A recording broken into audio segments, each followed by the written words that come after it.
శతావధాని doctor గడియారం వెంకటశేష శాస్త్రి గారి కవి పరిచయం.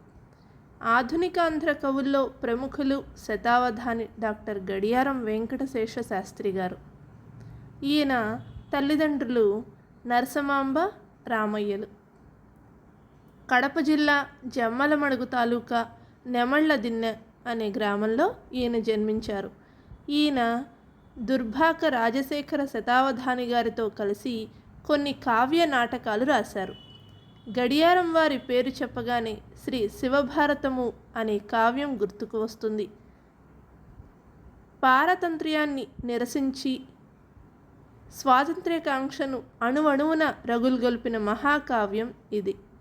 మురారి, పుష్పబాణ విలాసము, రఘునాథీయము, మల్లికా మారుతము మొదలైన కావ్యాలు, వాస్తుజంత్రి, శ్రీనాథ కవితా సామ్రాజ్యము ఈయన లేఖిని నుండి వెలువడ్డాయి.